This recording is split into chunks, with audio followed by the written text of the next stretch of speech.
Alright, so let's talk about some movies again, as well as a few TV shows. First up here is Sleeper by Woody Allen, and with Woody Allen and Diane Keaton. Pretty early one from 1973, so I guess this would have been before he kind of changed his style more into the relationship and dialogue comedy dramas. This one is set in the future. It's a bit of a sci-fi movie, a bit of satire in there, maybe you could say, and I liked it. I thought that it was fun and fairly good and entertaining slapstick humor. One thing which was not very good about it was Diane Keaton, not her performance, not Diane Keaton's performance, but the way they developed her character.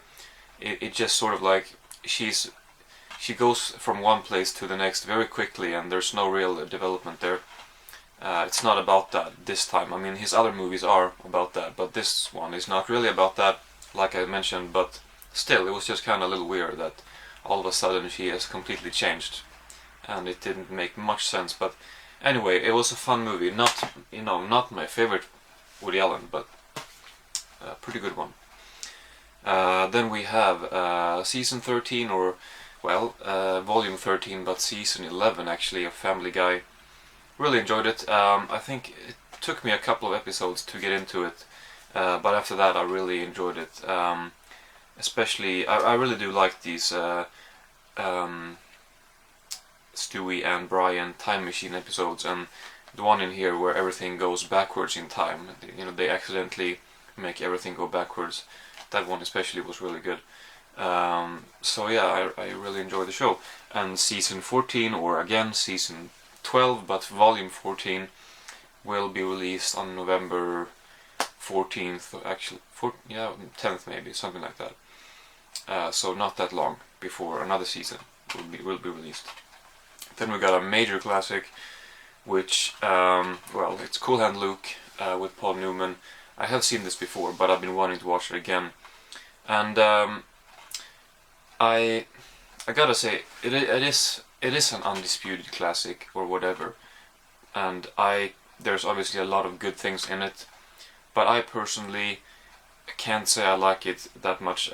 It's a good movie, but nothing more than that. There are a few sequences I really do like, but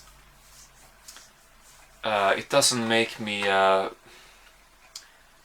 having seen it, it doesn't affect me that much. It doesn't trigger some thoughts in my head. It doesn't make me feel very much for the characters. Strangely enough, I don't feel too much. I feel like I should be more sympathetic or whatever with Cool Hand Luke, but I'm not. It's a good movie, and I don't know. I don't know. It's just not really my kind of movie, I think. Whatever that means, but since I don't like it as much as a lot of other people do, I guess it's just not. But certain sequences are really good. The ensemble, the cast, they're really really good. I do find some of the kind of camaraderie a little corny, and maybe not for the better, to be completely honest. But it's a good movie. Then we have ER season 7. Really don't have too much to say about this, and I can't say for sure whether I like it just as much as in the early seasons. Well, it's still pretty early considering that there are 15 overall, but still, or if I used to like it a little bit more. Oh, wait, what did I say? I'm not sure if I liked it more before, or if it's still as good. I'm gonna have to wait a couple of seasons before I'm gonna be able to tell if it's gone downhill or not. If that makes sense. But yeah, I still enjoy it a lot. It's a show that I really like watching. And then we have, these are just really randomly put here, but Soldier with Kurt Russell. This is a dystopian flick. Basically, it takes place. I keep scratching my arm. I guess I have an itch. But yeah, he's sort of dumped on a foreign planet in the future. It's a dystopian movie, and it's a sort of like a disposal planet. It says something about that here. I Actually, no, it doesn't say here on the back, but it's some sort of planet where they dump all of their trash basically, and they also dump people who they think are dead, and they think Kurt Russell is dead, but he turns out to be alive. But he's dumped on the planet, and the people go away. But he notices that there is a society on this planet, or on this. I guess it's a planet, and that's pretty much what it is. It's, you know, considering the budget and all of the action, it's surprisingly tame. Actually, it's really not that exciting. I didn't really care for it that much. Usually these movies I might find fun to watch, but they end up being very mediocre. It is indeed mediocre, but I didn't enjoy it that much actually. I thought that I would enjoy it more. It was just kind of, you know. The next 4 movies I will not talk too much about because I watched them in my latest movie night video. So if you wanna hear me talk about these, then you can. I guess I could link that down below. But I'll just mention them briefly here. The World's End. A lot of fun. I like Hot Fuzz and Shaun of the Dead more, but this has a lot of great dialogue and a lot of laughs. I did laugh a lot. Then we have Small Time Crooks, again a Woody Allen movie. In fact, I have a third one coming up also. Yeah, not the best Woody Allen movie. It's just okay, barely that, to be completely honest. Amazon Women on the Moon, a very strange movie, which I said in that video actually. I can just update on that. It's directed by 5 different directors, among them John Landis, and I said in that video that it reminded me of Kentucky Fried Movie, and that if you like that movie you might like this. Still applies. I was just gonna mention that I found out that actually John Landis directed Kentucky Fried Movie. Did not know that before, so I guess it makes sense that it made me think of that movie. Yeah, it's very similar. These 5 directors, they've just directed a bunch of short segments each, and you know, it's a sketch comedy parody movie with just a bunch of short sequences, really. But it's a lot of fun. I really do like it. Then we got Blackfish, a good documentary. I did talk about it quite a bit in that video, so I'm just gonna leave it at that because it's hard to sum up. I'm just gonna start talking about it way too long. So yeah, video down below if you wanna know more. Then we got a Swedish horror movie actually, or well, a Swedish vampire comedy movie called Frostbite. This was a lot of fun. I was pleasantly surprised. I expected to enjoy it, but I didn't really expect it to be a good movie. But honestly, I think this is a good movie. A lot of pretty, considering Sweden and special effects, well, you know, we don't have the best technology when it comes to making movies. A lot of the times, I mean, we don't make a lot of those kinds of movies. Movies over here, well, there are a lot of comedy, dramas, a lot of crime movies, but not a lot of supernatural stuff, not a lot of special effects, CGI. But this movie has it, and it does it pretty well actually. And there are just a few sequences which are really funny, and I'd recommend this. You know, I'd recommend it both to Swedish people and to international audiences. It's yeah, especially fun for Swedish people maybe, just because it's so different from most of the movies that are made here. But I'd say check it out if you like vampire comedy movies. And then the third Woody Allen movie that I was talking about, Mighty Aphrodite. I actually watched this one yesterday. Really did enjoy it.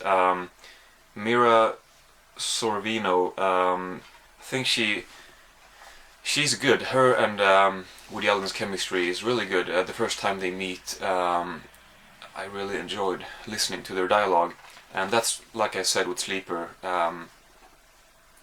well, the movies that came later, it's a lot of dialogue, and that's mostly what Woody Allen movies are. But yeah, so I really like that. I do think that her voice was a little. She has a very. It's kind of like a trivial thing, but the way she speaks is very annoying, and I didn't really see the point why she needed to speak like that. It would have been perfectly fine if she just spoke normally, and it would. I don't think it would have made a big difference, but doesn't matter. Um, yeah, it was a good movie. Definitely, I enjoyed it. Thought the ending was really nice. Actually, I really did enjoy that. Then we also watched this one yesterday, another romantic comedy, in fact, Green Card. Gerard Depardieu, Andy McDowell, and I did think that their chemistry was pretty good, but the movie, I enjoyed it more than I thought I would in the first half hour, 40 minutes or so. And then after that it definitely stagnated. It just didn't go anywhere. It just stayed at that same point or that same level. Just nothing really happened. Most of the movie really takes place in their apartment. And while there is, of course, my phone is ringing, but never mind. While there is, of course, development between the characters, it's a romantic comedy. I just didn't think that the movie did go anywhere. It's one that I've seen a long time ago and that I remember liking, so it was fun to see again. Then I guess I can show these two Swedish movies at the same time here. I found them. I went on Saturday, it's Tuesday today, so a few days ago I went to the supermarket outside of town and I found two DVDs. First one is a documentary that I found for a really cheap price called Att flytta vuxna katter. If somebody knows which one this is, I'll be very suspicious because I doubt that someone actually knows about this. Very obscure documentary. Translates to move grown-up cats, to move adult cat, whatever. And it's a 1 hour documentary about a very low budget, almost kind of no budget, just one guy with a camera basically.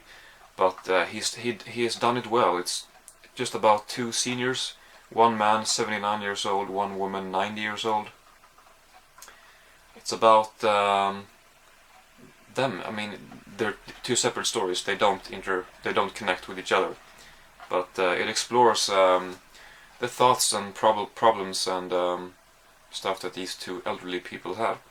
And I really enjoy watching movies about people like that. So really a lot of fun. A lot of fun. It's not fun. It's a good documentary. Although very low key or very low budget. Very it does have English subtitles actually, so that's pretty cool. Then we got the other one. It's a comedy series which I've been wanting to watch for a long time now, and it's Jättebästisar. It's hard to translate because the whoever came up with the title I don't think has paid any attention to any grammar rules, but it kind of means, it doesn't matter, it's a good title, but you could translate it to the very best of friends or super best friends, whatever. It's basically about two people. I could talk about this for a little longer, but these two actors, David Batra, Johan Glans, they're two comedians slash actors. They've known each other in they're personal friends, good friends, and also they're known to have worked with each other for many years. So this one, my guess is that they didn't actually write or direct it themselves, but it feels like a very personal thing for the two of them too. It's not just another series, because they're best friends in real life and they're best friends in the show, and it's about their relationship as they go to India, because one of them he has Indian heritage or whatever. So and it's a lot of fun. I mean, it's definitely not just a laugh out loud comedy. It ends in a very interesting way. If you've seen it, then I think you know what I'm talking about. It's I didn't really expect that. It was a little odd, but it definitely worked. It definitely stirred some sort of emotion. Moving on to another show here, Bored to Death Season 3. A lot of fun. I really do like this show. I don't have much to add more than the fact that I wish that they made more of it. 3 seasons, 24 episodes altogether. It doesn't feel like that's enough. It's just a lot of fun, that show. So of course I'd like to see more of it. But I doubt that they're gonna make a 4th season. This is a couple years old now, but we'll see. But I don't think so. Then we have Lilyhammer Season 2. Basically, if you don't know what this show is, it's Steven Van Sant. He played Silvio in Sopranos. He goes to, yeah, The Sopranos comes to Scandinavia, it says on the back. Although not The Sopranos, just Silvio. And he's not really Silvio either. His character is slightly different. He's not as brutal. He's more sympathetic. And well, I wouldn't say that Steven Van Sant does necessarily a great performance. That is the attraction of the show. That's, I guess, why most people start to watch it. But at least personally, and I guess it's like that for more people, I like him still, but I don't really keep watching the show because of him. I keep watching the show because it's a good show. I wouldn't even say that he's the best character in the show. There are a couple other characters that I think, as characters, they're better. But Steven Van Sant, he's not an actor, you know. I guess he's a musician first and foremost. And he does have sort of a limited amount, or a set amount, you know, of facial expressions that he applies to various situations, and it just doesn't feel. I mean, his character, he's supposed to understand Norwegian to begin with. Steven Van Sant, I assume he doesn't.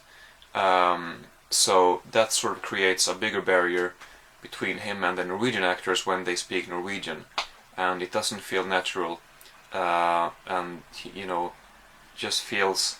I don't know. It just feels kind of strange. In some cases, it's not a big problem. It's just I don't know. Maybe if Steven Van Sant was a better actor, it would have worked better. I don't know, but I do enjoy the show, and I am eagerly awaiting the third season now to watch that. Well, another Swedish movie, but I'm not going to talk about this long. 10,000 Hours, basically about a guy who he wins money on the lottery. He decides to quit his job at the age of 36 and spend that money on becoming a football player, because he believes that if you dedicate 10,000 hours of serious work, hard work, towards something, whatever it is, then that you're gonna be, well, good at it after 10,000 hours. So, and his dream is to play soccer. So he does that, but the movie is shit.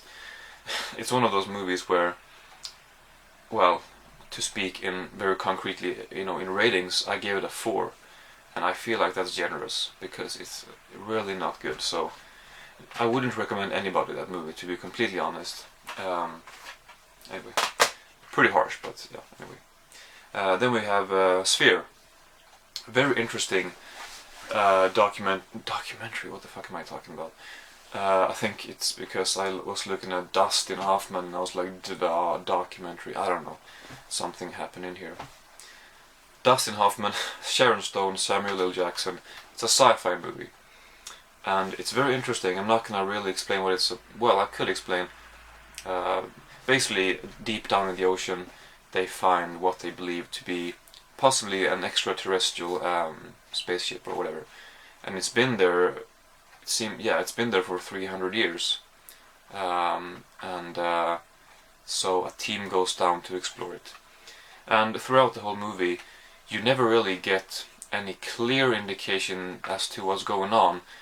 Pretty much until the very end, it's a bit of a mystery, and you don't really know what to expect next, and that makes the movie really interesting, because it feels like it's really trying to do something new, or it definitely is ambitious enough to carry out this idea well, which I don't know if it does necessarily, but it's still interesting. Yeah, I definitely would recommend this.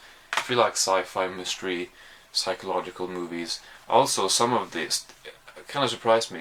It does have some elements of quirkiness, if that makes sense. I don't know. Hard to know if it makes sense when I'm not putting it into context, but some stuff felt quirky somehow. Just a few scenes were like, what the hell? A little bit like that. And also, some scenes are definitely a little scary. I mean, definitely has some horror scenes-ish, psychological horror, and I definitely appreciated that. Then next up is The Deer Hunter on Steelbook. I've had this Steelbook for a while, just didn't really find the right time to watch it until this weekend, when I finally sat down and watched it for the third time. I have it on DVD. I've watched it a couple of times, but it's been a few years now, probably 4 years since I saw it, and it's as good, if not better, than I remembered it being. Definitely, it's interesting when a movie, on the third time you watch it, you kind of view it a little differently. It gets to you in a different way, because I really connect with some of these characters, especially Robert De Niro and Christopher Walken's characters, Michael and Nick, but also the other ones too. I mean, I could talk about this for a long time. I'll also mention that the Vietnam sequence, especially the Russian roulette sequence, really famous sequence that most people know about for sure. I could probably talk about that sequence, just that scene in particular, longer than I could talk about most movies. It just has that effect on me, that scene. Really great scene. I rarely speak in terms of favorite scenes, but that scene is one hell of a scene. The way they managed to create that tension is just incredible. It's fantastic. And I'm actually planning on watching that scene again, just that scene, starting with the Vietnam, when they get to Vietnam, and until the Russian roulette scene and then the helicopter scene. Just that sequence is just, wow, great filmmaking. So I'm gonna be watching that just separately, maybe tonight even, because I really, yeah, I don't know, there's just something, I just viewed the scene differently. It's perfect. Everything about the scene is pretty much perfect. Let's see, I got really caught up with that, talking about that scene, so I think there was something else I wanted to mention, but now I can't remember. Well, there is a commentary on there with a film historian or whatever, as well as the director, Michael Cimino, and I didn't really know who he was. I think probably a lot of people might like the movie, but they don't necessarily know about that director, because he hasn't done much stuff except for The Deer Hunter. I think if it wasn't for The Deer Hunter, then he wouldn't be that known. But I listened to some of the commentary. It's a 3-hour movie, but I listened to half an hour or so, and it's a really interesting, really good commentary. I learned quite a bit just from a sixth of the commentary.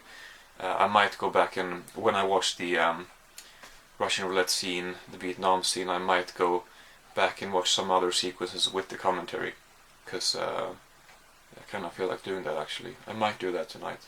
So yeah, I just wanted to mention that, because if you like the movie, I recommend listening to that. I personally usually don't listen to full commentaries. I usually listen just a little bit here and there. But yeah, anyway. I also wanted to mention actually that there are, I will admit, as much as I like the movie as a whole, again, a few sequences more than others, but as a whole the movie is terrific. I will mention that a few scenes, truthfully, they feel a little bit tedious or drawn out, but that's not, I mean, I think it was necessary for it to be that long, like the build-up like they mentioned on the commentary too, which is so true. The 70-minute build-up before Vietnam is completely necessary. Some people might feel that it goes on for too long, and I don't know if that's the sequences I'm talking about exactly. I don't know exactly which ones I'm talking about. It's just a little tedious once in a while, but that first 70 minutes is necessary to establish the characters and to make the viewers connect with them when that sequence arrives, the Russian roulette sequence after that. Anyway, I think I've talked enough about The Deer Hunter now. I mean, I've spent enough time. So I am just gonna stop right here. I have a few titles left, but I think the video is long enough. I'm probably 25 minutes. So yeah, that's gonna be enough for this time. Yeah, I can mention, I guess I usually do this for some reason, but I mention what videos I have coming up in the end of the videos. But on Friday, 3 days from now, I'm not sure if you can see here, but I have a few packages. I'm awaiting more. It's gonna be a big ass unboxing on Friday. If you like unboxings, keep an eye out on Friday, because there's gonna be a lot of stuff to open. Fucking hell, I don't know what happened here. Keep scratching my forearm. Anyway, that's it. Thank you for watching. I know these videos, they go on for a while, but if I could talk, well, I could go on for a lot longer about these titles, but I feel like most people probably will be bored with that, so I try to keep it as short as possible. It's just that sometimes I feel like I've enough thought. I mean, it's hard to eliminate some of them. I just feel like I need to get most of them out there, as was the case with the Deer Hunter, even though I could probably talk about that for longer too. Anyway, that's it. I suppose, yeah, that's it. So thank you for watching, and yeah, see you on Friday if you wanna watch.